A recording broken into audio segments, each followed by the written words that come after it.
I slammed the car door and dropped my bag on the gravel. There was a truck in my driveway. A big one. White. Engine still running. 2 movers leaned against it, half watching the scene unfold in front of my porch like it was a show. And there they were. My son. His wife. Kneeling at my front door, fiddling with the lock. "Hey," I shouted. My voice cracked. They both jerked back. He turned first. Rob's face drained of color. His hand still held the screwdriver. Patty's lips parted, but no words came out. Her fingers hovered over a small ring of keys, none of which were mine. I stepped closer. "What are you doing in my house?" Patty stood brushing off her jeans. "Oh, you're back." I looked past them. The front door was scratched, slightly ajar. I pushed past both of them and walked inside. The air smelled wrong, like dust stirred up after a storm. I turned into the living room. The recliner was gone. The corner cabinet. The framed photographs from the hallway wall were stacked by the door, wrapped in a blue moving blanket. My hands started to tremble. I held them tight at my sides. "I thought your flight was next week," Rob mumbled behind me. "We thought you were out of town. You thought I'd be gone long enough to steal my furniture." No, it's not like that," he said quickly. "We were just, helping clean up. Organizing. You said you were thinking of changing the layout." I turned. "You're picking my lock. With a truck full of my things. You call that organizing?" He looked at Patty. She stepped in. "We just thought maybe some of it could go into storage. You've been saying for months this house is too big for you." I didn't answer. I walked through the house, slow, deliberate. Kitchen table gone. My coffee mug collection boxed on the floor. The spare bedroom half-empty closet doors open. In the hallway, I bent down and picked up a yellow sticky note office desk. "Take. Ask about file drawers." I turned it over in my hand. Rob's voice followed me like a weak apology. "We weren't trying to hurt you. It was just temporary. You know we're struggling right now. Rent's going up. We thought maybe you'd help." I kept moving. They didn't follow me into my bedroom. At the foot of the bed, the cedar chest was pried open. My father's military pin, my mother's quilt gone. Only a few loose socks and an empty photo album remained. I sat down. My knees gave out under me. Patty's voice floated in from the kitchen. "We didn't think you'd be back today." I stood up, walked past them, out the front door. Florence, my next-door neighbor, was standing by her fence, arms crossed, eyes sharp. The movers tried to look casual. I took out my phone and made a call. The line rang once. "Gilbert, I'm going to need your help. Something's happened." And then I turned back toward the house, my hand still on the phone, and stepped back inside. I bent down and picked up the screwdriver. It was still warm. The keys, fake and cheap, clinked together when I scooped them up. I opened the front door wider. No one said a word. Patty backed up, eyes darting. Rob looked like he wanted to vanish. I didn't scream. I walked past them. The living room was hollow. Couch still there, but cushions missing. My rug gone. The old cabinet with the curved legs gone too. In its place, a scuffed corner and a faint imprint in the dust. Like it had been erased. The silence pressed down harder than any voice. I moved slowly, touching the empty places with my fingers. Rob trailed behind. "We didn't, Mom. This isn't what you think. I stopped." He did too. I turned toward the wall. The family photos were gone. Only hooks remained. Bent. Empty. "What happened to the pictures?" I asked without turning. "They're packed. Safe. We didn't throw anything away." "Why were you packing them?" He didn't answer. Patty stood in the hallway, now arms crossed tight. "We weren't stealing. You always say the house needs to be cleaned out. We figured we'd get a head start." I walked past them again. Into the dining room. Chairs stacked. Table pushed against the wall. A moving blanket folded on top of it. labeled boxes. Living room, bedroom, misc. One box was marked junk drawer, sort later. I knelt and opened it. Scissors, old birthday cards, a faded postcard Rob sent from college, the key to my father's truck. My house deeds folded, not in the fireproof box where I kept them, but here, jammed between pens and broken rubber bands. My breath caught. I shut the box, stood up, turned around. I want you both out of my house. Patty rolled her eyes. We were helping. I didn't ask. She looked to Rob. He hesitated, then nodded like he'd just now realized I wasn't joking. They shuffled toward the front door. I followed. Rob turned before stepping out. We'll talk later, okay? Just don't do anything rash. I said nothing. They stepped off the porch. The movers waited beside the truck, pretending not to listen. Patty hissed something I couldn't hear. Rob flinched. Then they were gone. The truck engine roared and backed down my drive. I closed the door, locked it. Deadbolt, chain, the latch. I sat on the floor staring at the tools still in my hand. The screwdriver, the fake key, a tension wrench. I set them down slowly, one by one. Outside, the gravel shifted. A car drove away. Then nothing. The silence filled every corner of the stripped-down room. I stayed there for a while, listening, watching the dust float under the dim light. Then I stood, walked to the kitchen, opened the drawer under the phone, and started checking what else had gone missing. I opened the door before he knocked. Rob stood there with a paper bag in one hand and a coffee in the other, wearing the same half-smile he used as a teenager when he knew he'd been caught. Thought you might like your favorite, he said, lifting the bag like a peace offering. Still warm. I stepped aside. He walked in like nothing had happened. The living room was still bare in places. I hadn't moved anything since yesterday. He glanced around but said nothing. Just set the bag on the counter and opened it. 2 pastries. Almond. He remembered that part at least. I poured coffee for both of us and handed him a mug. Mine was chipped at the rim, one of the few they hadn't boxed.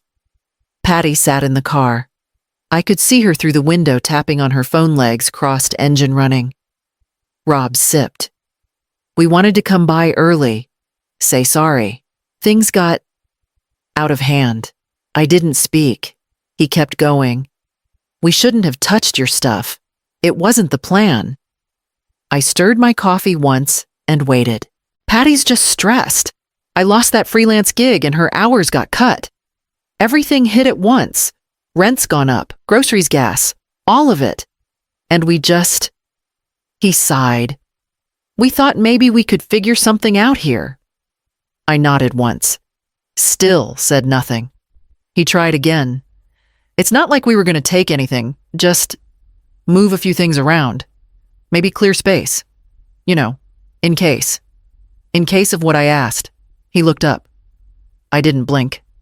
I don't know, he said. In case you wanted to downsize. Travel more. You used to talk about visiting Aunt Renee. I set the mug down. He leaned forward. Are you still thinking about that trip Mexico, right? I know you love it there. He smiled too wide. I crossed my arms. When were you planning to take the rest of the furniture, I asked. His smile faltered. We weren't, Mom. It was a misunderstanding. You brought movers.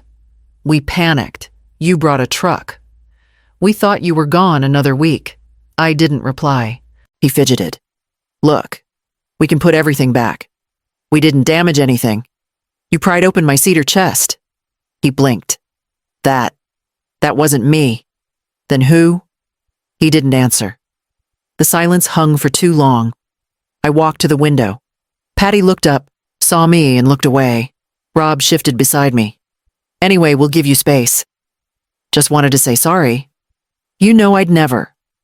He trailed off. I mean, you've always been generous.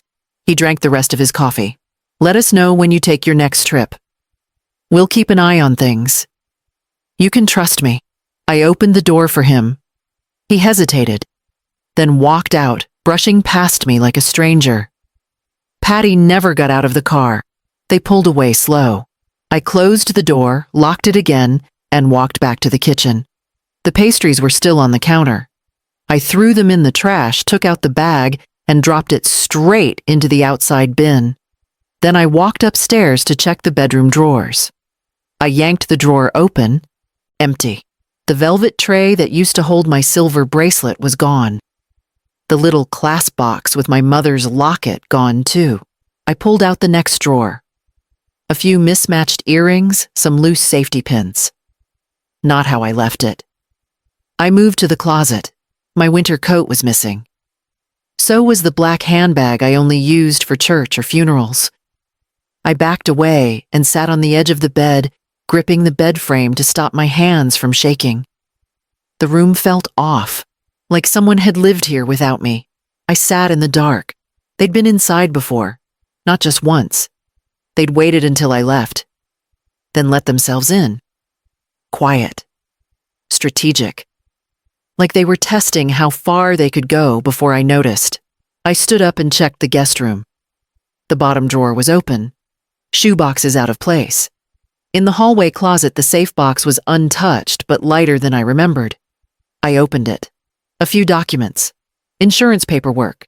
The deed to the house still there. But the envelope with the backup keys was gone. I locked it and slid it back onto the shelf, heart pounding now. Downstairs, I flicked off the lights one by one and sat in the armchair near the front window. I didn't cry. I didn't sleep. I watched the street, watched every pair of headlights that passed, and waited for morning. By dawn, I had pulled out every drawer on the first floor, made a list, took photos, stacked boxes I hadn't noticed before, each one labeled in Patty's handwriting. In the kitchen drawer, I found a receipt for packing supplies. Yesterday wasn't the start. It was the middle of something I should have seen earlier. And if I had waited just one more day to come home, I might have returned to a completely empty house. I made coffee, sat in the kitchen, and stared at the list I'd made until one name surfaced in my mind. Gilbert. I lifted the couch cushion and froze. A folded piece of paper lay pressed into the corner seam, yellowed and creased, but fresh enough to shine in the morning light. I opened it. Bayview Pawn. Item gold watch. 220. Seller R. Kessler. Date last Tuesday. My late husband's watch. Engraved on the back. Worn smooth at the clasp. He wore it for 30 years. I kept it in the velvet pouch at the bottom of my nightstand. That drawer had been opened 2 nights ago. I stared at the paper. My name didn't appear anywhere. But his did. I folded it slowly and slipped it into my purse. Not the kitchen drawer. Not the desk. I wanted it on me. Close. I cleaned for the rest of the hour like my hands were on fire. Opened drawers, checked books, lifted rugs. Found 3 more sticky notes. Check attic 1 read. Another, ask about vacuum. The handwriting was unmistakable. They'd been inventorying my house, like it was theirs, like I was just holding it until they moved in. I vacuumed, not because the floor was dirty, but because I needed the noise. I needed something loud in the silence. When I turned it off, the quiet felt worse. I sat down at the dining table and opened my notebook. Item, gold watch, sold, by Rob, 1 week ago. Drawer nightstand, opened room guest closet, ransacked photos, missing boxes. Labeled by Patty, I wrote down every detail I could remember. I didn't trust memory anymore. The phone rang once. I let it ring. I didn't want to hear his voice. Not today. Not after the receipt. I packed a small bag and tucked the receipt inside a folder. Then I called Gilbert. He didn't ask questions, just gave me a time and told me to bring everything I had. I didn't tell him yet about the power of attorney. I needed to check something first. Upstairs, I opened the safe again, pulled out the old documents, found the medical directive folder from 2 years ago, right after my gallbladder surgery. One of the forms was notarized, limited power of attorney. Duration 6 months. But no one had ever revoked it. No expiration date filled in. My heart pounded harder than it had in years. If he still had this, if he used it, I slid it into the folder. The last thing I did before leaving was walk through the kitchen one more time. I checked under every seat cushion in the dining chairs. On the third one, tucked under the lip, I found another receipt. Packing tape. Bubble wrap. 10 large moving boxes. Ordered 2 weeks ago. I added it to the folder and walked out the door without turning off the porch light. I knocked on Florence's door before I lost my nerve. She opened it, wearing gardening gloves, dirt on her sleeves. Her eyes flicked over my face, reading too much, too fast. I didn't smile. "Can I come in?" She stepped aside and nodded. I sat at her kitchen table while she washed her hands. The smell of soil and lavender clung to the room. It made me feel steady for a second. Then I reached into my purse and placed the pawn shop receipt in front of me. I didn't slide it forward. I didn't explain. "I need to ask you something." Florence dried her hands and sat down across from me. "The moving truck. The one that was in my driveway 2 days ago. You've seen it before?" She hesitated, then nodded slowly. "Yes, a couple times." "How far back? Month or two, maybe?" "Always parked late. They never stayed long." "Who was with it?" "I saw Rob once. And Patty once, I think." I didn't want to assume anything. I looked at the table. "You thought I gave them permission?" "I did." I stayed quiet. Florence shifted in her chair. "You were gone a lot. Visiting people, doctor's appointments. I figured maybe they were helping you clean out. Or storing things. They were cleaning me out all right." She sighed. "I'm sorry. If I had known you weren't supposed to know," I said. "That's the point." I pulled out the second receipt, the one for the moving supplies, and handed it to her. Her lips thinned. "He used your address for the order." I nodded, because he thought I'd never see it. Florence looked at me hard. "You're not calling the police?" "Not yet." "Why?" "Because I need more than anger. I need leverage." She nodded slowly. "What can I do?" I stood. "You've already done it." "You remembered." Before I reached the door, she grabbed my arm. "If you need someone to say what they saw, I will." I looked at her hand. "You might." I stepped back out into the sunlight. Walked across the yard. My feet dragged. At home, I unlocked the door. The same door Rob tried to break 2 days earlier. The same one I'd opened for him too many times without question. Inside, the light was soft. Quiet. Everything still exactly where I left it. I pulled out a new folder from the drawer and labeled it Witness, FK, with today's date. Then I sat down and stared at the front door again. The deadbolt still worked. For now. I opened the door to Rose's. Rob stood on the porch, sheepish, holding a grocery store bouquet wrapped in cellophane. Patty stood behind him, sunglasses still on arms, folded. "We thought we'd stop by," he said, lifting the flowers like they excused everything. I stepped aside. Didn't smile. Didn't comment. They walked in. Patty barely glanced around like the place bored her, now that most of the furniture wasn't boxed. Rob placed the flowers in the sink, not even bothering to find a vase. "We wanted to clear the air," he said. I sat at the table and waited. Patty didn't sit. She wandered toward the window, then crossed her arms again. "We know things looked bad," Rob said. "But you know we'd never hurt you." I looked at him. Not a word. "It just got messy," he continued.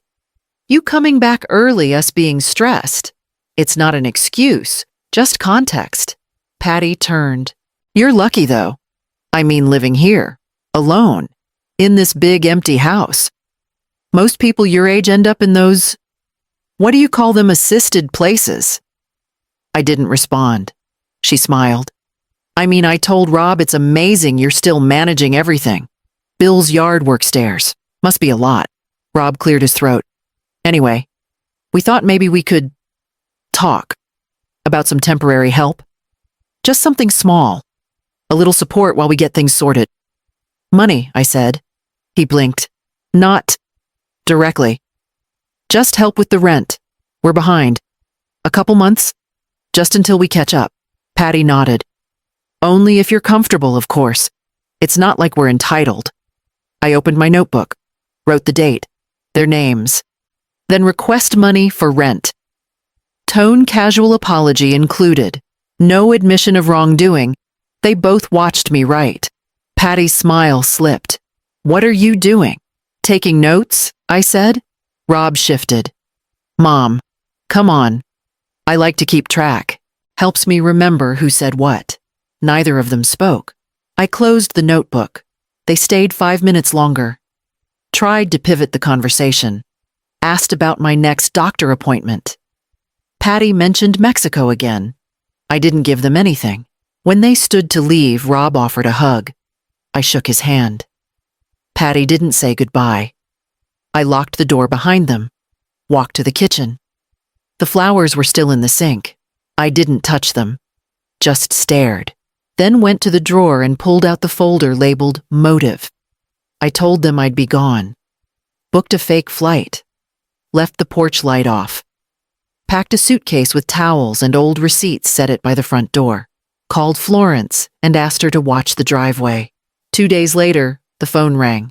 They're here, she said. Same truck. Same time. I didn't answer. Just grabbed my keys. I drove the long way home, cut the engine 2 blocks from my house, parked behind a line of trash bins, slid the phone from my bag and walked slow, silent, head down. At the corner, I crouched behind a neighbor's hedge and lifted the phone. There it was. Same white truck. Backed into my driveway. Tail open, ramp down. Rob stood near the back, talking with one of the movers. Patty was on the porch fumbling with something in her purse. I zoomed in.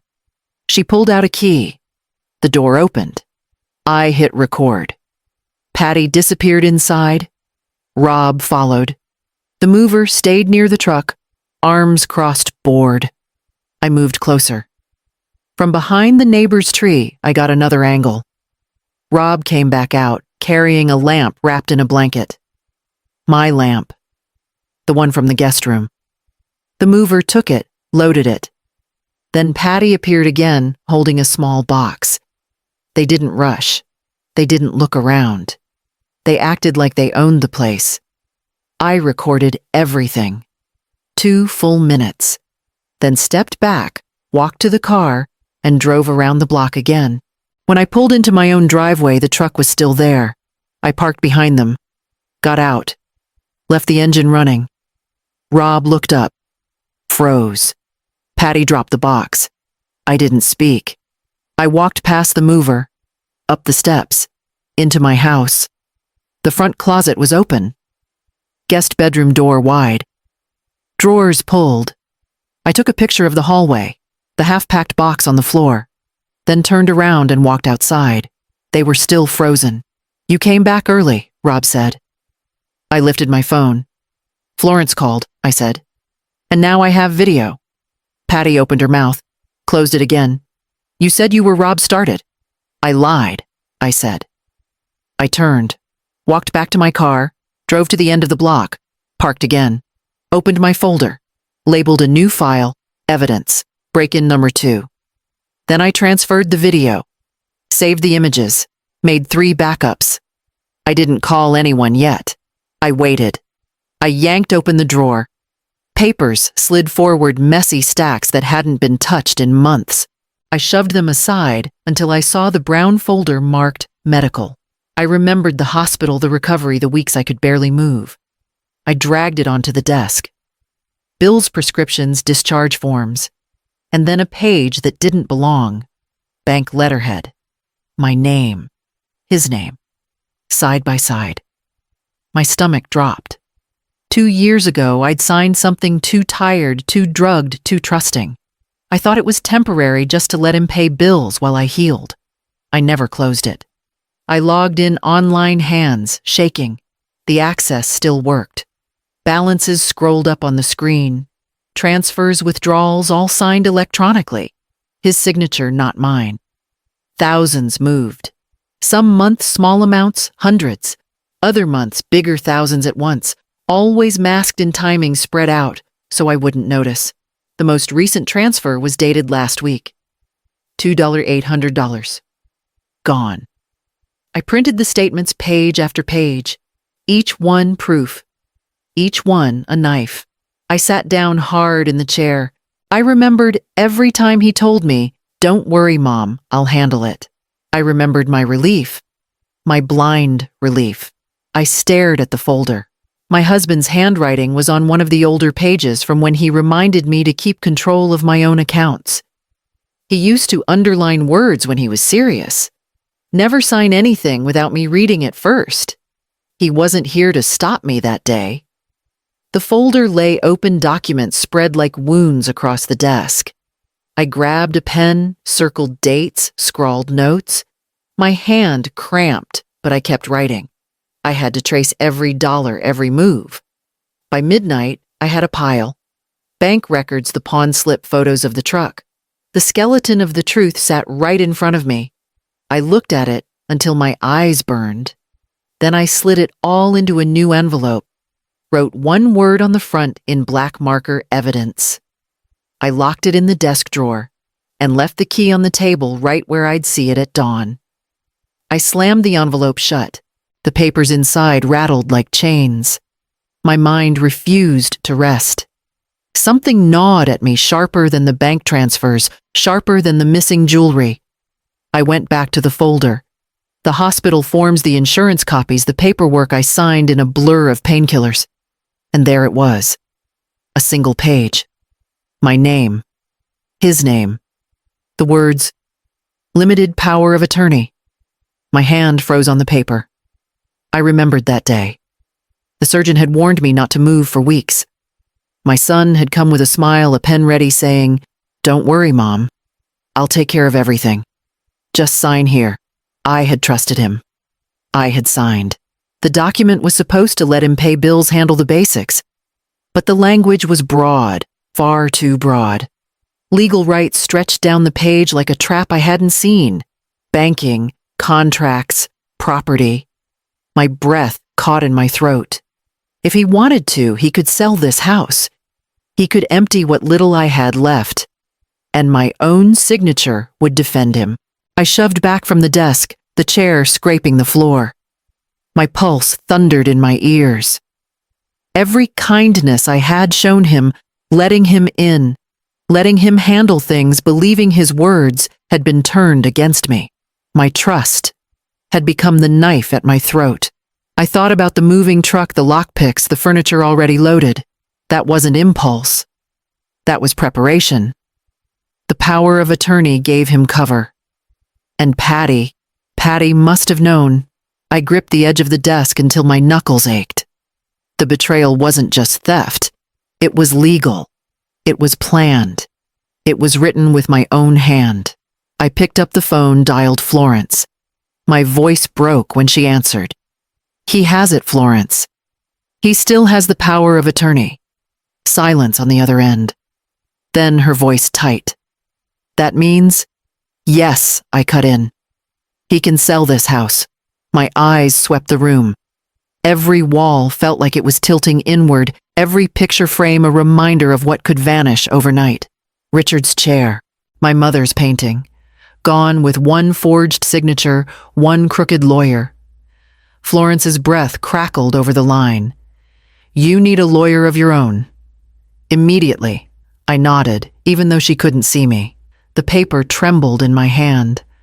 I hung up and shoved the power of attorney into the envelope marked evidence. The drawer locked with a click that felt too fragile. I leaned back, staring at the ceiling. My trust in my son had opened every door. My signature had given him the key. The betrayal wasn't just in his hands. It was in mine. I closed my eyes already, knowing the next step would drag me deeper than I'd ever wanted to go. I called Gilbert at 7:04 a.m. He picked up before the second ring. "Tell me everything," he said. I did. Slowly, fact by fact. The power of attorney, the joint account, the second truck. the receipts, the pawn slip. He didn't interrupt. When I finished, his voice was calm, but clipped. First step, we revoke that document. Today, I'll prepare the revocation and file it with the clerk. You'll sign it in front of a notary. That strips his access immediately. I nodded, though my hand shook. You need to protect yourself, he continued. Start compiling everything. Screenshots, paper trails, photos. Put timestamps on all of it. The more organized, the better. I already started, I said. Good. Keep going. Do not confront him again, not until we've got this sealed up. We agreed to meet that afternoon. I hung up and got to work. I pulled out every folder, took the receipts from the trash and flattened them. I opened my laptop and downloaded the bank PDFs again, naming each file by date and amount. I printed them one by one, then sorted them into piles, bank, pawn, moving supplies, photos. I added Florence's name to the witness list. I grabbed my phone and scrolled to the video of the truck, watched it again, paused at the frame where Patty opened the front door. Screenshot. Saved. Repeated for every object they carried out. At noon, I took photos of the safe, the drawers, the furniture that had been touched. I even photographed the chipped lock on the front door, still scarred from their first attempt. Then I labeled everything. Evidence. Theft. Evidence. Unauthorized entry evidence. Financial access. I scanned every document and backed them up twice. USB drive and cloud. The house stayed silent while I worked.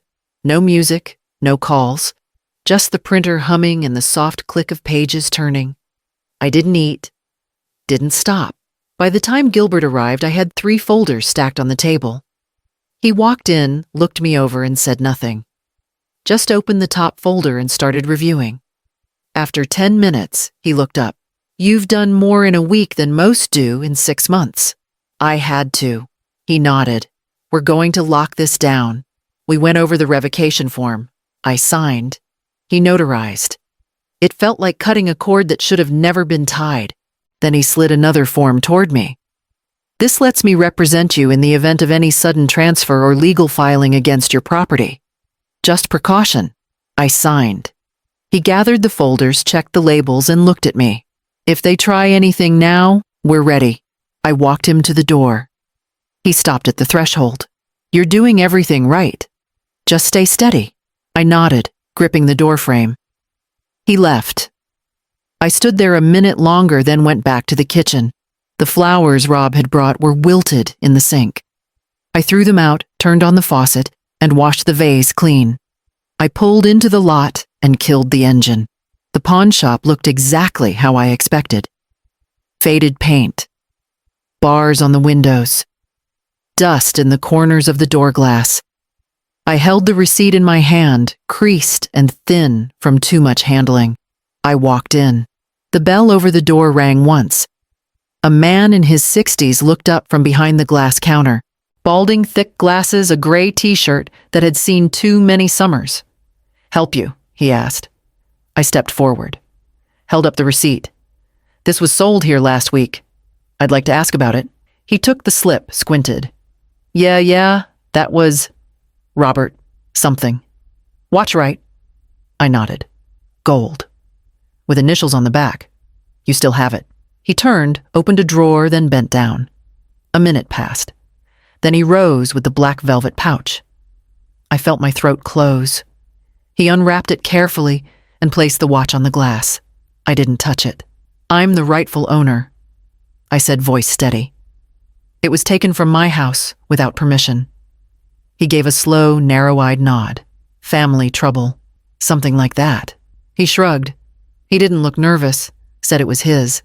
Clean sale. ID matched the name. Paid cash. Do you remember what he said? He thought a second. Said he needed quick cash for a lease. Mentioned the old place, like it was his. I remember because it sounded like maybe his mom had passed or something. Happens a lot. I took out my phone, set it to record, and laid it flat on the counter. Would you mind repeating that? I asked. He glanced at the screen. You a cop? No. He paused, then shrugged again. Sure. But just so you know, I didn't do anything wrong. I know, I said. He repeated it, calm, flat, direct. Same details. Same words. I stopped the recording, saved the file, and finally picked up the watch. The engraving on the back was still there. My husband's initials. His birth year. His retirement date. I closed my hand around it. The cold metal pressed into my skin. How much to buy it back, I asked. $250. We add a little on top. I paid in cash. No questions. He slipped the pouch into a paper bag. I folded the receipt again and left. Outside, I sat in the car and opened the pouch again. The weight of the watch filled my hand. I turned it over once, then placed it inside the glove compartment. I didn't cry. I didn't shake. I drove home, parked in the garage, and walked straight to the desk.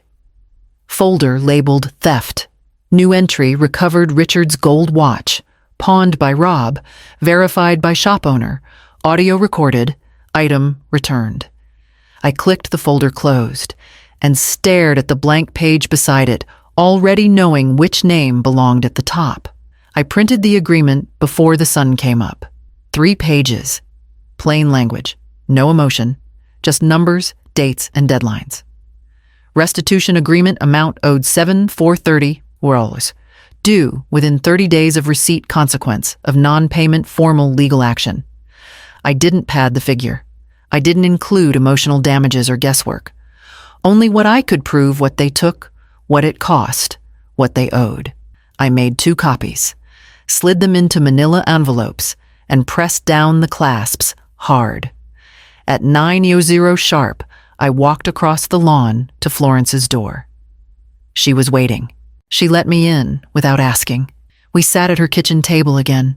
I want you to witness it, I said. Just your signature. Nothing more. She read the pages carefully, her jaw tight. When she reached the line about the pawn shop, she looked up, then looked down again. She signed. I signed after her. She placed her hand over mine for a second. Warm. Still silent.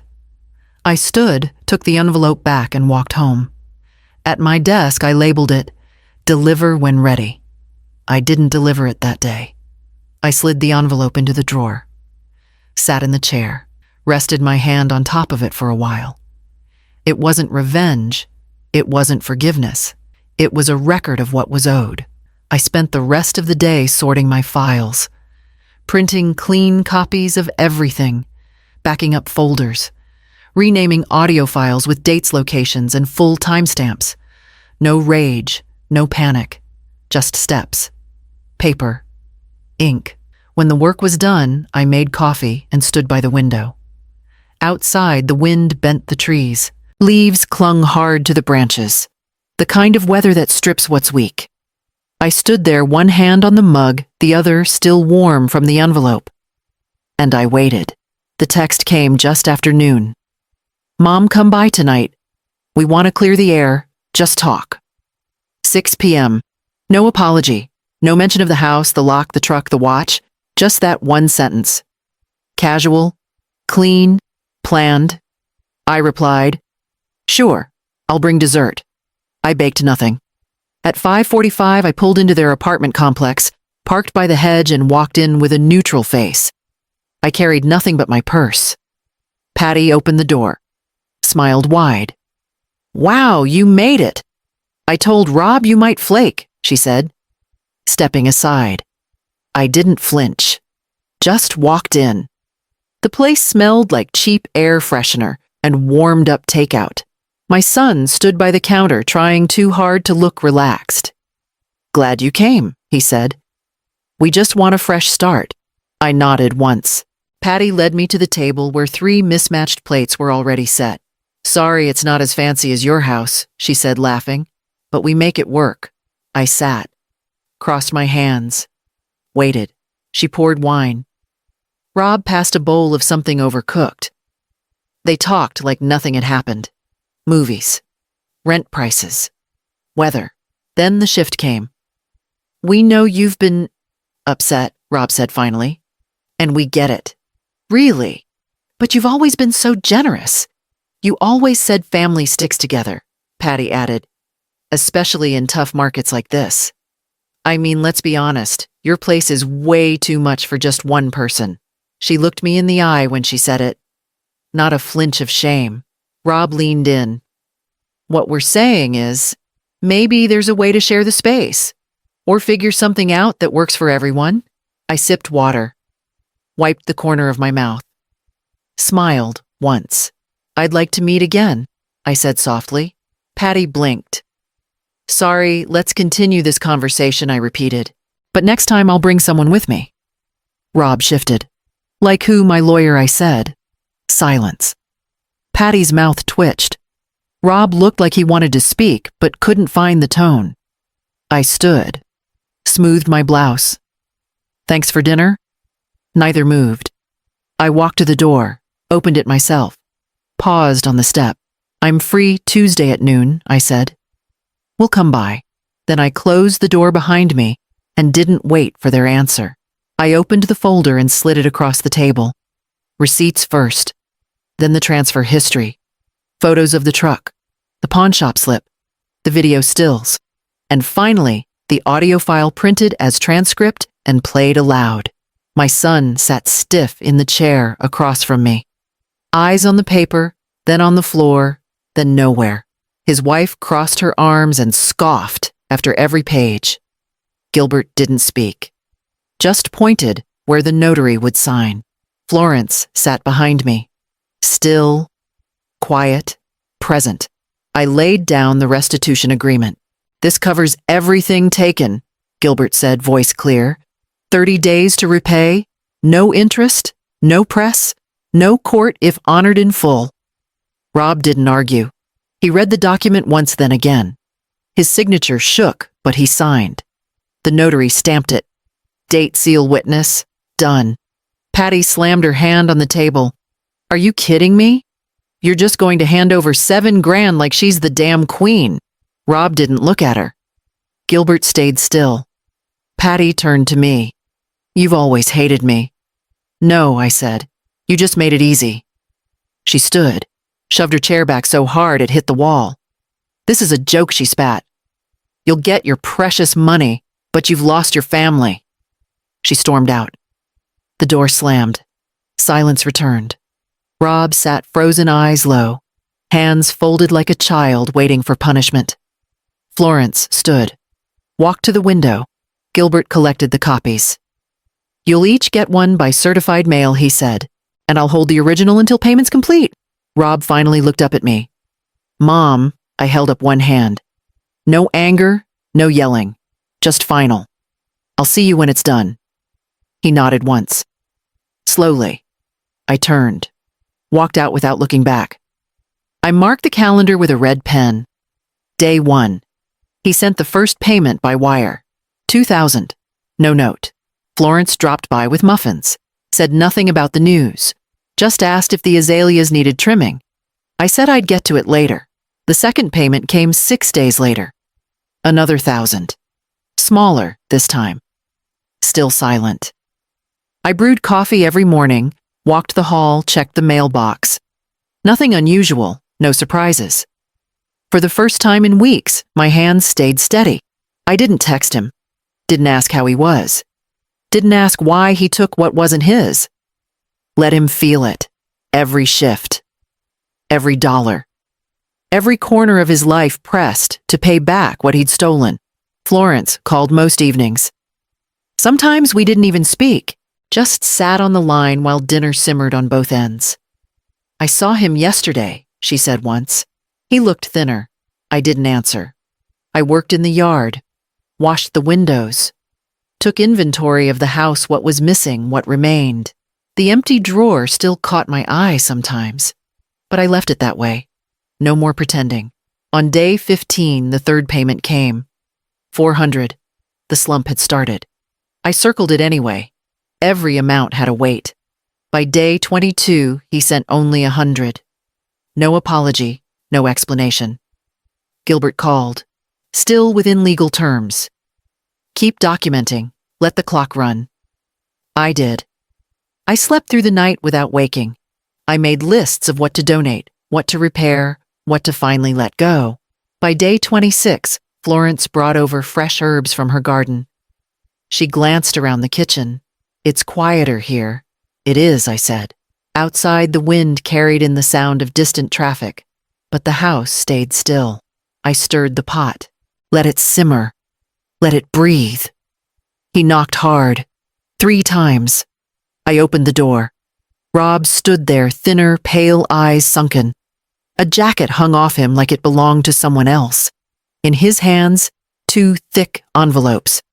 Cash. He didn't speak at first, just stood breathing hard like the air itself weighed more. Then voice cracking. "She's gone." I stepped aside. He didn't move until I nodded once.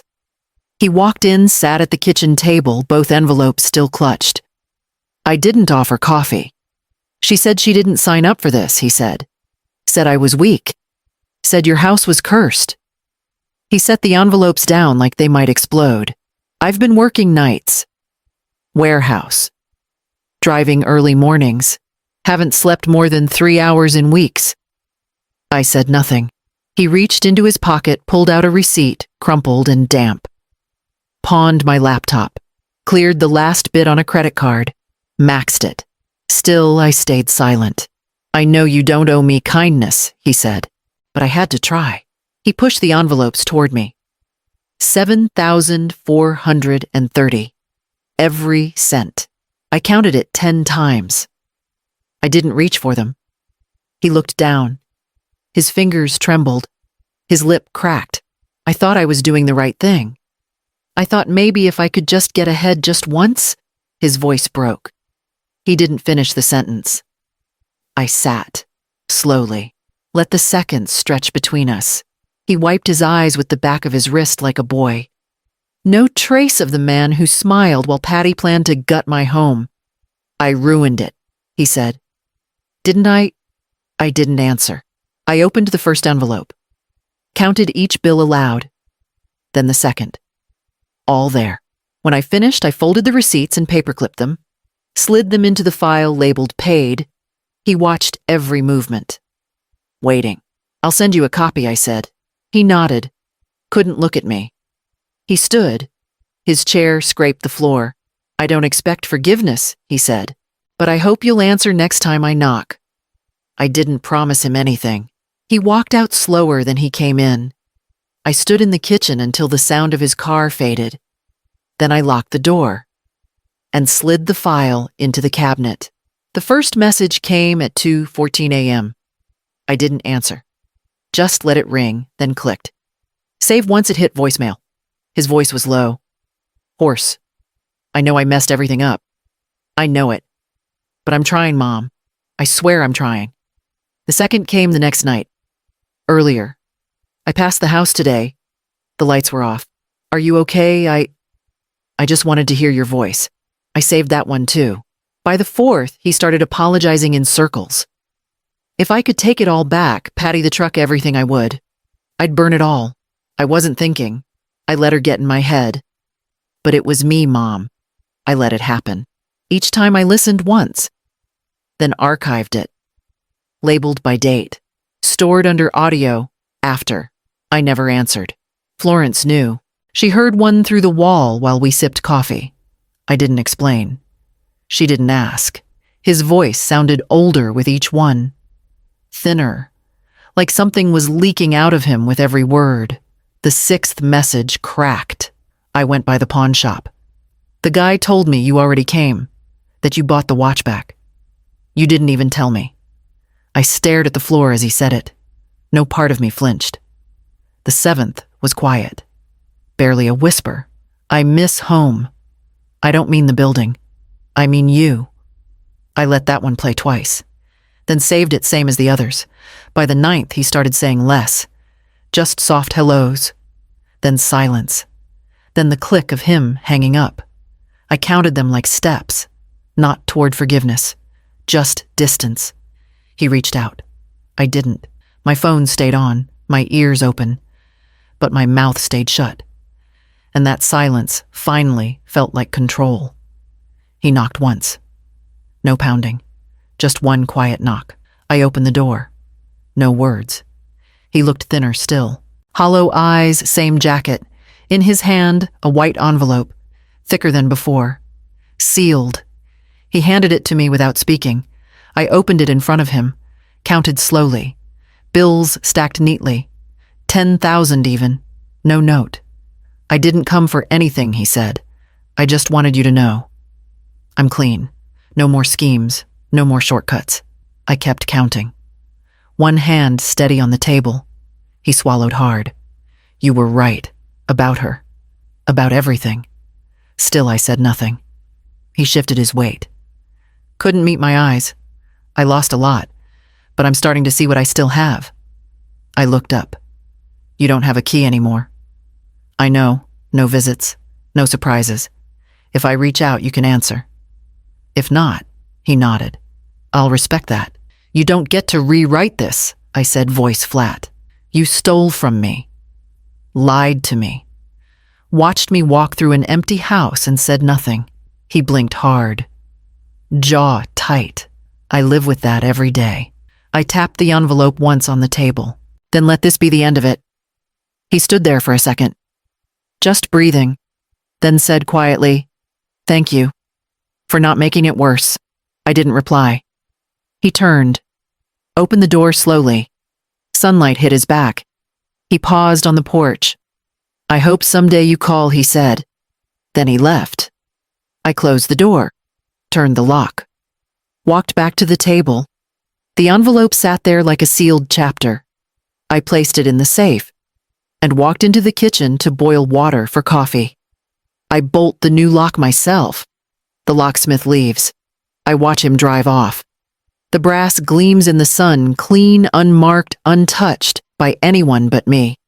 I step onto the porch, sit in the chair he once called wasted space, wrap both hands around my coffee. The mug is warm, heavy, ceramic, no cracks. It reads, Still mine. I sip. The wind rustles the bushes near the gate. No footsteps, no car doors, just breeze. Inside, the silence isn't heavy anymore. It's honest. No ticking clock. No unanswered questions. No missing drawers. The truck's long gone. So is she. And him. He's out there somewhere trying to rebuild from what he broke. I let him go without a map. I sit. I drink. I listen. The lock shines. The house stands. And I hold my mug steady, quiet full.